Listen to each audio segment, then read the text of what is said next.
right now on 5 on your side at 10. Dense fog tonight, then more rain overnight, rounds of rain into the weekend. He says he was fired for fighting back against armed robbers. Like, I don't want to see one of my coworkers dead. Tonight, he's suing Starbucks and telling his side of the story. Ceasefire now! We're going to clear the road. And chaos at County Council. How the abrupt end to today's meeting is not putting the brakes on a push to crack down on expired temporary tags in St. Louis County. We start tonight in a weather alert. The entire St. Louis region is under a dense fog advisory as more rain moves through the area.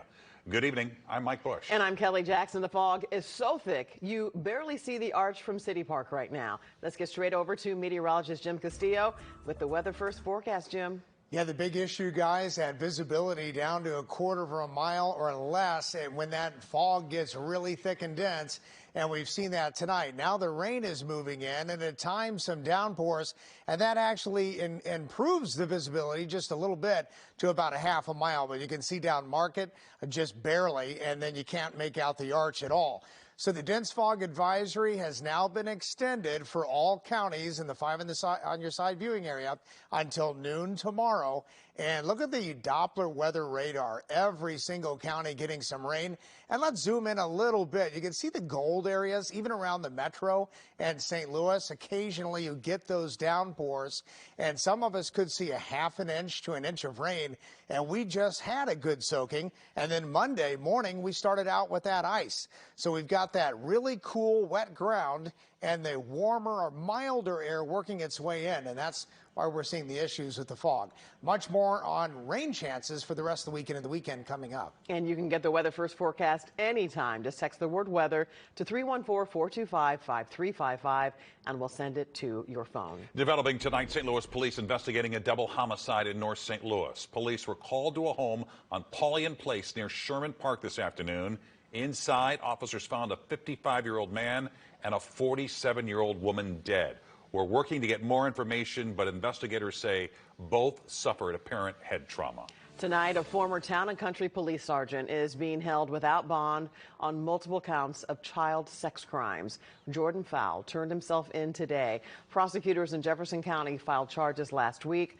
Fowle is accused of sexually abusing 2 underage victims between August 2012 and July of this year. Both victims told investigators they feared Fowle because he was a police officer and had access to guns. Fowle's attorney tells 5 on your side his client strongly denies the allegations. Ceasefire now! We're going to clear the road. Ceasefire now! Ceasefire now! Just hours ago, the St. Louis County Council was cut short by protesters for Palestine. The council was expected to take up a resolution to crack down on expired temporary tags today. That's now on hold until Friday. 5 on your side's Laura Barchesky caught up with the resolution sponsor tonight. Laura. Mike and Kelly, Councilman Harder tells me they couldn't even get to the resolution because of the protesters interrupting about the temp tags, but they will take it up again later, and he says there's support on both sides of the aisle for the measure. While taking up a measure regarding Holocaust Remembrance Day, a resident who signed up to speak during public comment at the St. Louis County Council called on the council to recognize what's happening in Palestine specifically while chanting. Sam Page funds genocide in this council co-signs. Madam Chair, excuse me, everybody. Councilman Mark Harder says the chanting continued and they were unable to allow others to come up for public comment. We had to clear the chamber of those disruptors. Unfortunately, everyone had to go. A measure to tackle rampant expired temporary tags all over St. Louis County roads was one thing the council couldn't get to on Tuesday. I think it's been a big frustration with many of our residents when they see this, and people think, well, I paid my tax, why can't they pay their tax? And especially when it's egregious, like a 2-year expiration. The resolution wouldn't change current law or penalties when it comes to expired temp tags, but Harder says he hopes it would put the issue near the top of the list for county police. We're really dealing with about a 5% of the population, and so we got to make sure that we're cracking down on that 5% that chooses not to purchase their tags. He hopes area police can crack down on enough of them until the car dealerships can start collecting the tax directly. We are short revenue, And that's kind of a byproduct of this, and it's been going on for quite some time. So we're hoping that if there is a crackdown and people do pay their tax on time, that we'll see an uptick in the revenue that comes from that revenue source. The St. Louis County Council will pick back up this meeting on Friday at 4 p.m., but this time it's going to be virtual only. Reporting live from Clayton, Laura Barcheski, 5 on your side. Another topic on hold because of today's protest, a memo from Council President Shalonda Webb, which some are questioning as an attempt to take control of local municipal police departments. Webb asked the county councilor's office to draft legislation giving the council legislative power over any and all public safety functions. Webb, though, says it's not a takeover. However, she says it is fair for citizens to expect a standard level of policing. Even if the council passed any legislation, it would still need to be approved by St. Louis County voters. Tonight, police are still looking for the man involved in a shooting and an hours-long standoff nearly a week ago in North St. Louis County. 5 on your side's Robert Townsend is in our newsroom with new reaction from concerned neighbors. Kelly, you bet people in Glasgow Village have plenty to say. Several didn't even know police never found the shooting suspect. That's until I told them today.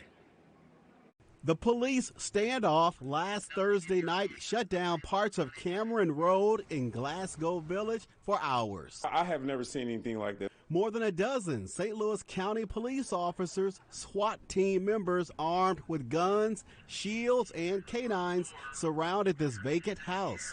Police said a man wanted for shooting another man was inside. And all I heard was multiple gunshots. Neighbor Rick Lindsay says the victim was shot while sitting in a white, bullet-riddled car outside the vacant house. They pulled him out of the car. He was all bloody. More scary than anything. I didn't even go to work the next day. I was shaking so bad. Police said the victim suffered life-threatening injuries and was rushed to a hospital. Initially, they told us after the shooting, the suspect barricaded himself inside this black and white house. They were out there for a long time. 8 hours to be exact before the SWAT team stormed inside the house and saw it was empty.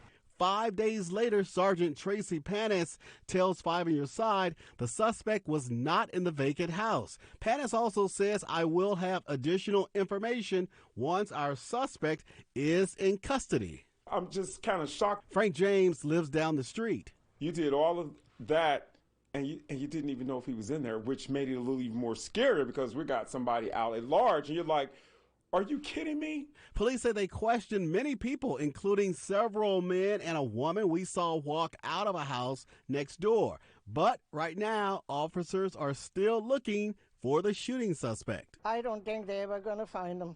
I'm hoping they will. Police say the shooting victim is still in critical condition. Now they're asking anyone with information to call the St. Louis County Police Department or Crime Stoppers. Thanks, Robert. The results from tonight's New Hampshire primary are in, and tonight Donald Trump and Joe Biden get one step closer to a rematch in November. The former president notched his second straight win in the Granite State, and the ballots are still being counted, but with nearly 60% of precincts reporting, Trump has an 11-point lead over his former UN ambassador Nikki Haley. Our political editor, Mark Maxwell, is here with more on where the race goes from here. Mark?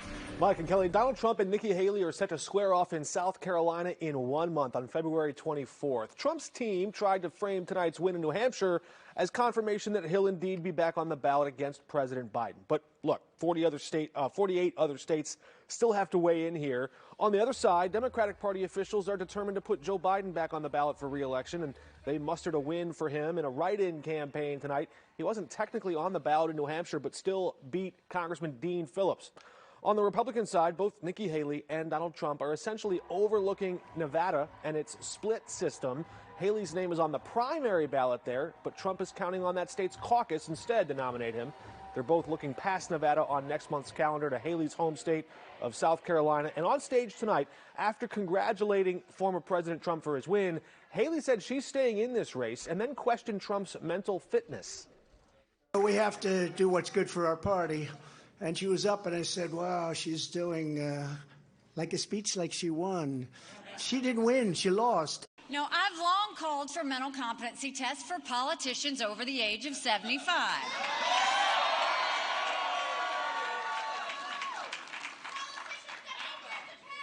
Trump claims he'd do better than me in one of those tests. Maybe he would, maybe he wouldn't. But if he thinks that, then he should have no problem standing on a debate stage with me.